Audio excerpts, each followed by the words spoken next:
Hello guys, welcome to our channel. आज की हमारी कहानी का विषय है अड़ैया की अद्भुत भक्ति और साहस। अड़ैया की अद्भुत भक्ति और साहस। अगर आपको हमारी स्टोरीज पसंद आ रही है तो प्लीज स्टोरीज को लाइक कीजिए एंड प्लीज कमेंट किया कीजिए। साथ ही साथ चैनल सब्सक्राइब कीजिए, बेल आइकन प्रेस कीजिए एंड शेयर करना मत भूलिएगा। इस कहानी को शुरू करने से पहले मेरा एक छोटा सा प्रश्न है आपसे, तो प्लीज उसका उत्तर जरूर दीजिएगा।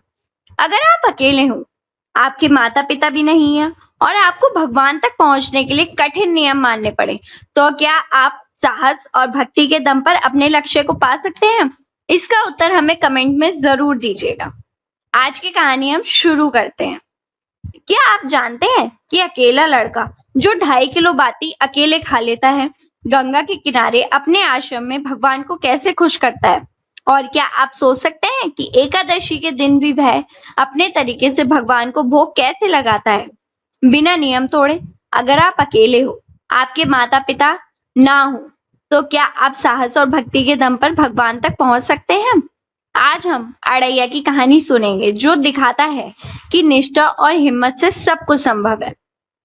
बहुत समय पहले गंगा के किनारे एक छोटी सी झोपड़ी में अकेले रहने वाला लड़का रहता था, जिसका नाम अड़ैया था।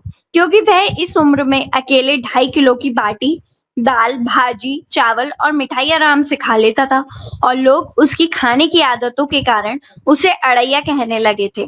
उसके माता पिता नहीं थे, और उसके जीवन में कठिनाइयों के बावजूद उसने हाथों से रसोई सीख ली थी, जिसने वह पूरे खाने का पूरा प्रबंध खुद कर लेता था। लेकिन उसका स्वभाव थोड़ा हटके और साहसी था। इसलिए जब आश्रम के बाबा जी ने उसे बुलाया और कहा कि एकादशी के दिन उपवास करना पड़ेगा और चूल्हा नहीं चलेगा, तो अड़ैया ने समझाया कि वह नियम का उल्लंघन नहीं करना चाहता, बल्कि वह अपनी रसोई बाहर जंगल में बना लेगा और ठाकुर जी के लिए भोग भी व्यवस्थित करेगा। बाबा जी ने हंसते हुए कहा कि ठाकुर जी तो केवल भावना के लिए आते हैं, खाना खाने के लिए नहीं। और अड़ैया ने पूरे दिल से कहा कि वह चाहे जितना भी भोग लगे, वह जरूर व्यवस्था करेगा।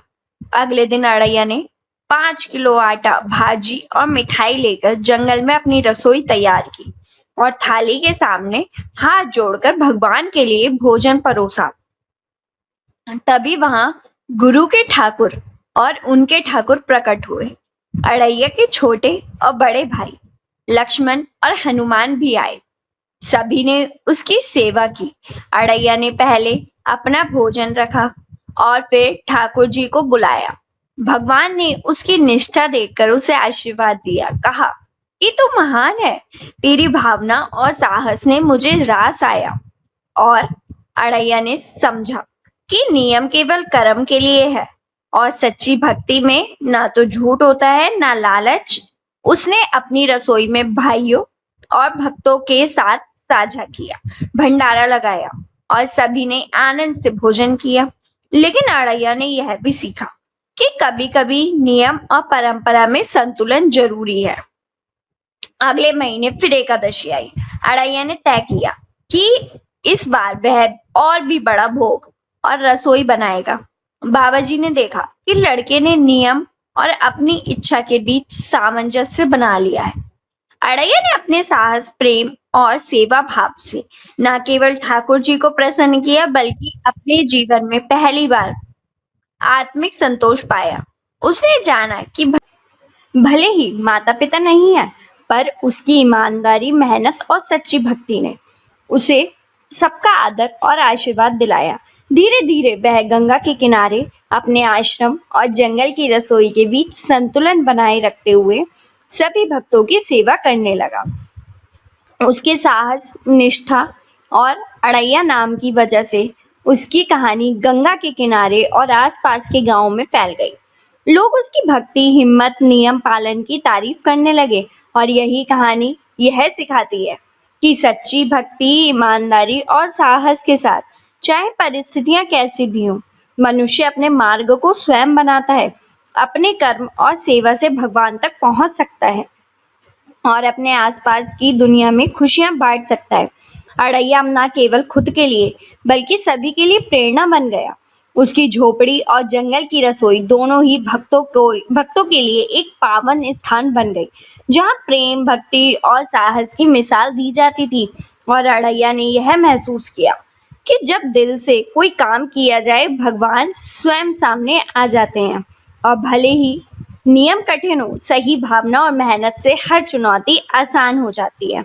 इस कहानी से हमें यह शिक्षा मिलती है, सच्ची भक्ति, मेहनत और साहस से व्यक्ति अपने लक्ष्य को पा सकता है। चाहे परिस्थितियां कितनी भी कठिन हो, नियमों का पालन और ईमानदारी के साथ काम करने से भगवान प्रसन्न होते हैं और जीवन में संतोष और खुशियां आती हैं। अकेलेपन या कठिनाई में भी अगर दिल से सेवा और प्रयास किया जाए तो हर चुनौती आसान हो जाती है। अगर आपको ये स्टोरीज हमारी यूट्यूब चैनल पर मिल रही है तो प्लीज़ हमारे चैनल को सब्सक्राइब कीजिए, बेल आइकन प्रेस कीजिए, शेयर करना मत भूलिएगा और प्लीज़ कमेंट किया कीजिए, लाइक किया कीजिए। साथ ही साथ हमारे फेसबुक पेज को भी फॉलो करिए। Thank you so much.